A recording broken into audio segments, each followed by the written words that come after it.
नमस्कार, बहुत बहुत स्वागत है आप सभी का हमारे विशेष कार्यक्रम राम नारायण राम में। मैं आप सभी के साथ कंचन।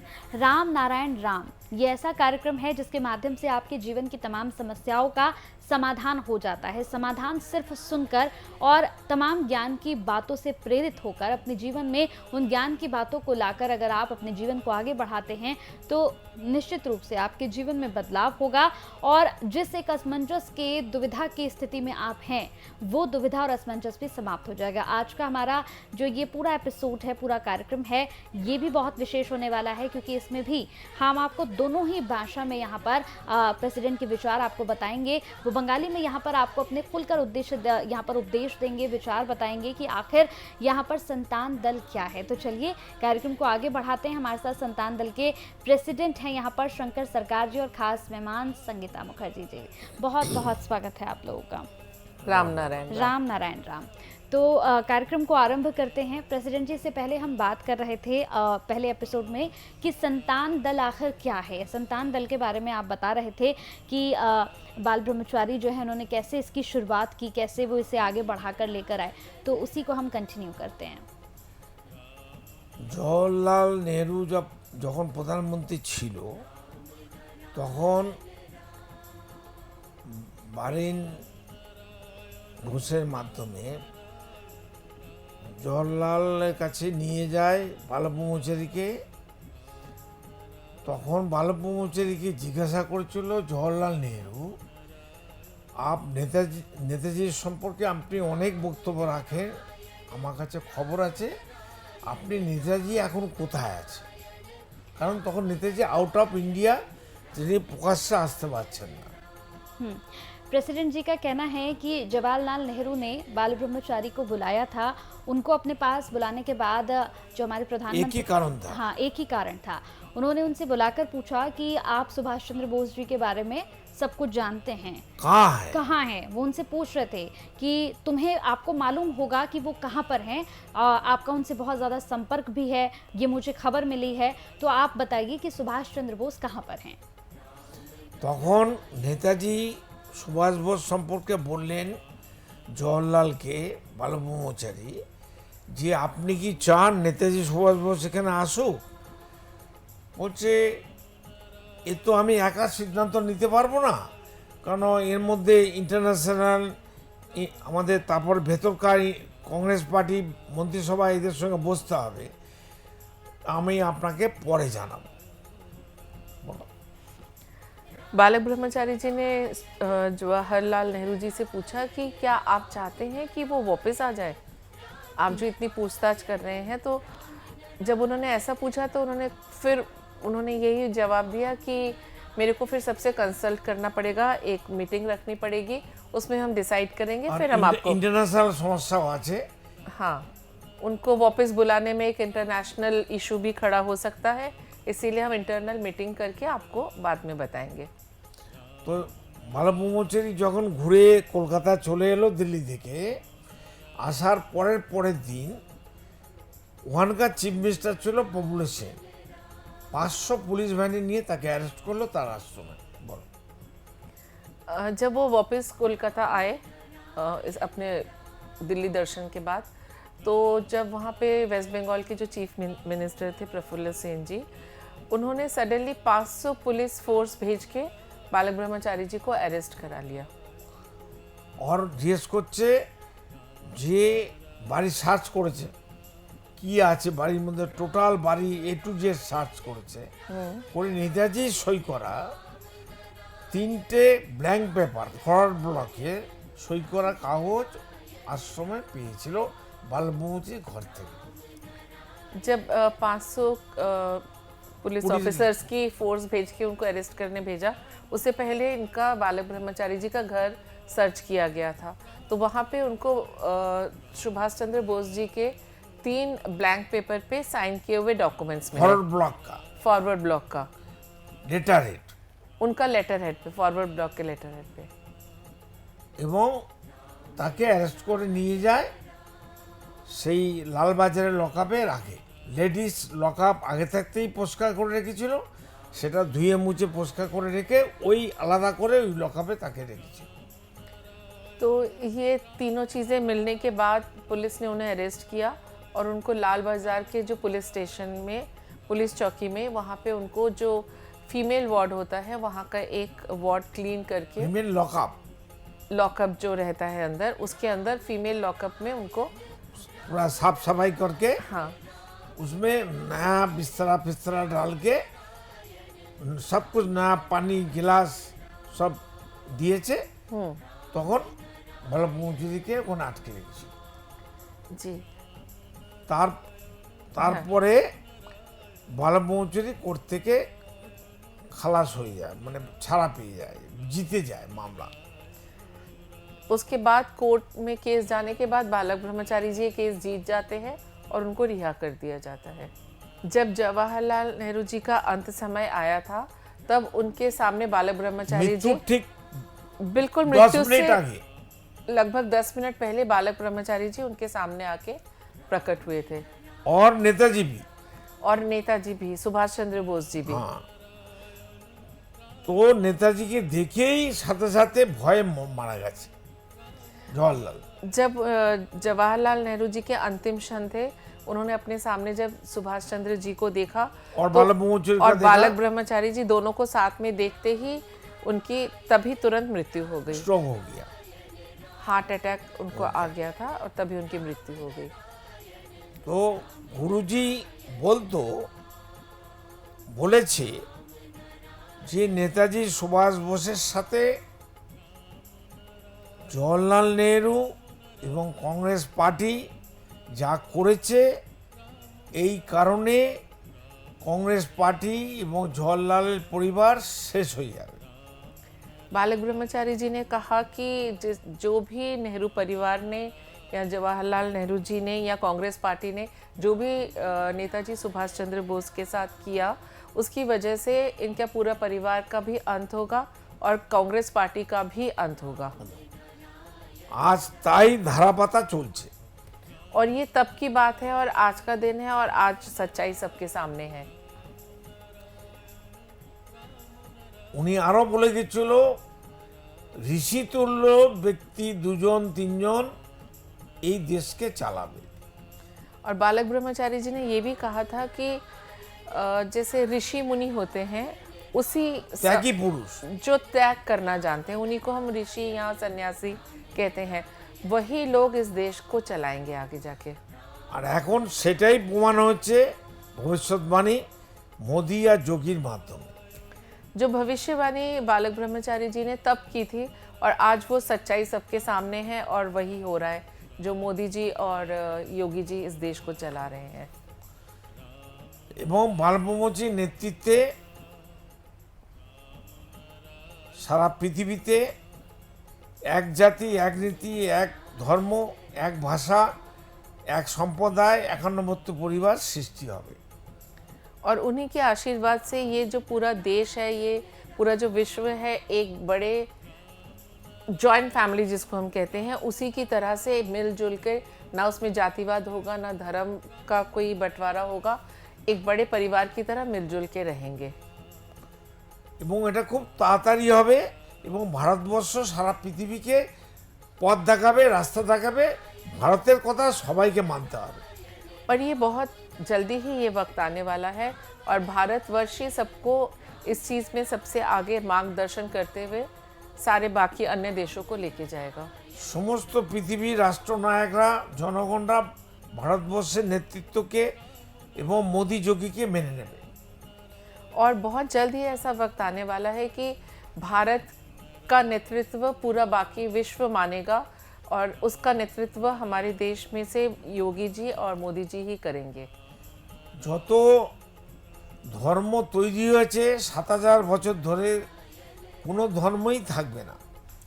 ये जो पिछले इतने 27,000 सालों से जो भी विभिन्न 7000 7,000 ईयर से जितने भी धर्म धीरे धीरे बने हैं, आगे बंटवारा हुआ है, ये कोई भी अलग धर्म नहीं रहेगा तब। এই ধর্ম 400-র উপরে। जैसे कि प्रेसिडेंट पहले भी कह चुके हैं कि आज पूरे विश्व में कम से कम 400 धर्म माने जाते हैं। 800 মানুষ পৃথিবীতে আছে। 800 करोड़ जो है जनगणना लगभग इस पूरे विश्व की है। 1500টা মানুষ সবচেয়ে ধনী হয়ে গেছে, আর 800 কোটি মানুষের উপর শোষণ করছে, রক্ত চুষছে। इस 800 करोड़ की आबादी में सिर्फ 1500 लोग ही जो है पूरे लोगों को, बाकी पूरी जनता को शोषण कर रहे धरती हैं में, वर्ल्ड में, पूरे विश्व में। विश्व में, और पृथ्वी में वही बहुत ज्यादा अमीर हैं और बाकी लोगों के ऊपर शोषण कर रहे हैं। खून चूस रहा है। कहा जाए तो एक प्रकार लोगों का खून चूस रहे हैं। সবার জন্মগত অধিকার অ্যাজ পার বার্থ রাইট কেড়ে নিয়েছে। जो इंसान का जन्म सिद्ध अधिकार है वो तक उन लोगों ने छीन लिया है उन लोगों से। সেই জন্য প্রকৃতির নিয়মে, ওপরওয়ালা সর্বশক্তিমানের ইচ্ছায় এই কাজ খুব শীঘ্রই হবে। এইটা যারা বাধা দেবে তারা মরবে। बहुत जल्द, जिसको कि बालक ब्रह्मचारी जी ने इतना प्रचार किया है कि प्रकृति का नियम हम सबको फॉलो करके चलना चाहिए, यही नियम अब पूरे विश्व में आएगा। और যে না মানবে, जो भी इसको नहीं मानेगा, जो सर्वशक्तिमान के आदेश को नहीं मानेगा, उसी का पतन अनिवार्य है। মানুষের তৈরি করা 400 ধর্ম একটাও থাকবে না। ये जो मैन मेड लगभग 400 धर्म है, इनमें से कोई भी धर्म अब टिकेगा नहीं। প্রত্যেক ধর্মের ডিএনএ, জিন, রক্ত, খুন এবং হার্টবিট, ফুসফুস সব এক। ये जितने भी धर्म हैं, लेकिन इनका अगर देखा जाए तो डीएनए कहें या हार्ट बीट कहें या ब्लड स्ट्रीम, सब कुछ एक ही तो है। जीन जो हमारे है सबके अंदर, वो सबका एक ही है। এবং হিন্দুদের যারা দেবতা ভগবান বলছে, বালব্রহ্মচারী বলছেন, হিন্দুরা, সনাতনীরা যাদেরকে দেবতা ভগবান বলছে, তাদেরকে হিন্দু বলে প্রতিষ্ঠিত করছে, তারা কি আদৌ হিন্দু? এই দেবতারা, ভগবানরা? ये जो हम अगर हिंदू धर्म की ही बात करें, जितने भी हमारे देवता हैं, देवी देवता, जिनको मंदिरों में भगवान हैं, जिनको हम पूजते हैं, जिसका इतना नाम है 32 करोड़ 33 माना जाता है कि 33 करोड़ हमारे देवी देवताएं हैं, तो क्या वो भी क्या सनातनी हिंदू थे? किसने उनको, वो करा है हिंदू बना लो? अगर हम माने कि ये हमारे भगवान हैं जिनकी हम पूजा करते हैं, तो उनको किसने हिंदू बनाया फिर? हिंदू धर्म की तখন ছিল 10,000 বছর আগে? 10,000 साल पहले क्या हिंदू धर्म के नाम से कोई चीज थी ही नहीं। রাম বলেছে নাকি আমি ভগবান, আমার পুজো করো, আমাকে থাকার জায়গা দাও, আমার খাওয়ার জায়গা নেই? क्या श्री राम ने कभी कहा कि अब मेरी पूजा करो आके, या मेरे को अपने घर में रहने के लिए जगह दो, আমি मेरे को, ভগবান, मैं भगवान हूँ, मुझे अपने घर में स्थान दो, मुझे खाने के लिए खाना नहीं है, मुझे खाना परोसो, ऐसा तो कभी नहीं कहा। শ্রীকৃষ্ণ বলেছে নাকি এই ধরনের কথাবার্তা? ना श्री कृष्ण ने ऐसी कभी कोई না बात কোনো करी। দেবদেবী বলেছে? जितने भी देवी देवताएं हैं हमारे धर्म में, उन्होंने किसी ने प्रकट हो कि क्या ये যাদেরকে कहा? আমরা ঘরে পূজা পার্বণ করি, বাইরে জি। রাস্তাঘাটে মণ্ডপে, जिनकी हम पूजा करते हैं घरों में, मंदिरों में, या पंडाल लगा के हम महीनों पूजा का पाठ चलता रहता है, क्या किसी ने भी आके कहा कि मेरी पूजा करो बैठ के? আমরা সব বড় বড় খাটে শোবো পালঙে, আর ওরা এক কোণে পড়ে থাকবে একটা নিচে মাটি দিয়ে, আর ছোট ছোট থালা, ছোট ছোট গ্লাসে বাতাসা ভেঙে ভেঙে দেবে, একটা বাতাসা 50টা দেবতা খাবে। এটা কি দেখতে কেমন লাগে বাইরের দিক থেকে? अगर जो भगवान की पूजा हम करते हैं, जो हिंदू सनातनी की हम अभी बात करते हैं, तो क्या किसी भगवान ने कहा है कि मुझे अपने घर में एक कोने में नीचे छोटी सी जगह दे दो? हम तो बड़े पलंग में सो रहे हैं और उनको घर के कोने में एक छोटी सी जगह दे के, और ऐसे लिटरली जो घरों में करते, छोटी प्लेट, छोटा ग्लास, उसमें भी एक ही बतासे को ही तोड़ तोड़ के 10 भगवानों के सामने रख दिया। या किसी भगवान ने कहा है कि मुझे ये भगवान तो वो है ही नहीं, या श्री राम या श्री कृष्ण ने या किसी ने भी খোদ आके, ওরা নিজেরাও বলেনি আমরা ভগবান দেবতা। उन्होंने खुद को कभी भगवान या देवता नहीं कहा है, और ना कहा है कि मेरी पूजा करे। তো এই পৃথিবীর মধ্যে হচ্ছেটা কি, কারা এদের ভগবান বানালো, তাদের আদর্শ কেন নিচ্ছে না, তাদের স্যাক্রিফাইস, তাদের কর্মদক্ষতা, তাদের বাণী, তাদের চিন্তাধারা কেন এই পৃথিবীর মানুষ নিচ্ছে না, হিন্দুরা নিচ্ছে না। अगर हम सच में उन्हें मानते हैं कि हाँ वो बहुत उच्च कोटि के इंसान थे, तो अगर उनकी पूजा करके उनके सामने ये पाखंड ना रचा के हम उनके आदर्शों को अपने जीवन में लाना चाहिए, उनकी जीवन शैली को अपने जीवन में हमें अपनाना चाहिए, ना कि बस उनके सामने बैठ के बड़े बड़े मंदिर बना के और भोग रख के सिर्फ अगरबत्ती करना चाहिए। রামের ধনুক কেন হাতে উঠিয়ে নিচ্ছে না এই পৃথিবীর মানুষ? राम का जो धनुष है उसको क्यों नहीं अपने हाथ में उठा लेते, শ্রীকৃষ্ণ চক্র কেন উঠাচ্ছে না? या जो श्री कृष्ण का चक्र है सुदर्शन चक्र उसको क्यों नहीं हाथ में उठा लेते, বলরামের গদা কেন হাতে উঠাচ্ছে না? बलराम जी की गदा को हाथ में क्यों नहीं उठा लेते, মা দুর্গার অস্ত্রশস্ত্রগুলো কেন পৃথিবীর মানুষ নিয়ে অসুরদের মারছে না? বাইরের অসুর, ভেতরের অসুর। ये जो हम माँ दुर्गा को कहते हैं कि दशभुजा हैं, जिसके सारे हाथों में अस्त्र और शस्त्र हैं, तो आज के समय की यही तो पुकार है कि हम वो सारे अस्त्र अपने हाथों में उठा के और अपने अंदर के और अपने बाहर के असुर को ख़त्म करें। बिल्कुल। इसके साथ ही अगर देखा जाए, बाल ब्रह्मचारी ने जितनी अच्छी बातें हम लोगों के लिए छोड़ कर गए हैं, मतलब वो जो रास्ता हम लोगों को बता कर गए हैं मैम, अगर उस रास्ते पे सभी दर्शक जितने लोग इस वक्त इस कार्यक्रम को देख रहे हैं, अगर वो सभी उस रास्ते पर खड़े हो जाएं, एक साथ चलने लगें, तो मुझे लगता है कि जीवन के आधे कष्ट तो लोगों के ऐसे ही दूर हो कंचन, जाएंगे। तुम्हें आज ये बातें सुन के ऐसा नहीं लग रहा कि ये आज के वक्त में किसी ने बोली है? बिल्कुल। उन्होंने इतने सालों बाद जो आज की समस्या को ही उठा के सारी चीजों का डिसीजन लिया था। बिल्कुल, ऐसा लग रहा है जैसे वो इस समय के बारे में पहले से जानते थे कि ये सब कुछ होगा आने वाले समय में। बिल्कुल, आगे भी हम इस पर ज़रूर बात करेंगे।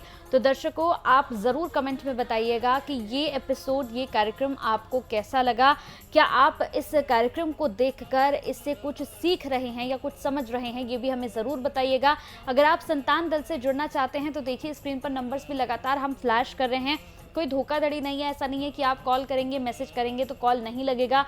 इन नंबर्स पर आप कॉल करेंगे तो सीधे आपकी बात प्रेसिडेंट जी से भी हो जाएगी, आप उनसे बात कर सकते हैं, आप संतान दल से जुड़ सकते हैं और आपको इससे जुड़ने के लिए कोई पैसा, कोई ऐसी चीज़ नहीं देनी है जो बहुत ज़्यादा आपको लगता हो कि आप दे नहीं पाएंगे।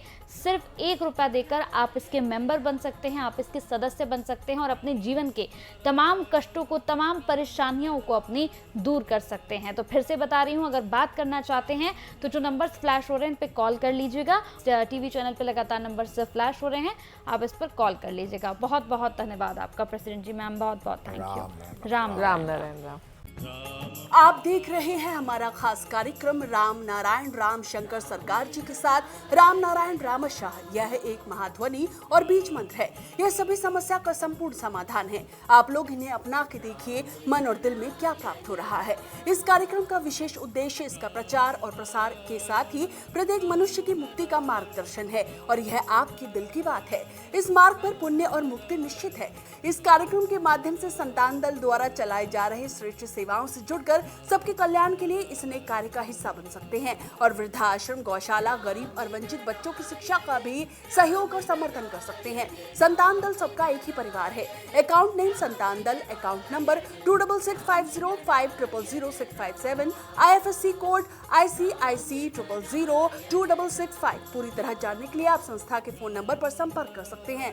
Phone number 6291342066, 9836073503। Email ID santandal1960@gmail.com।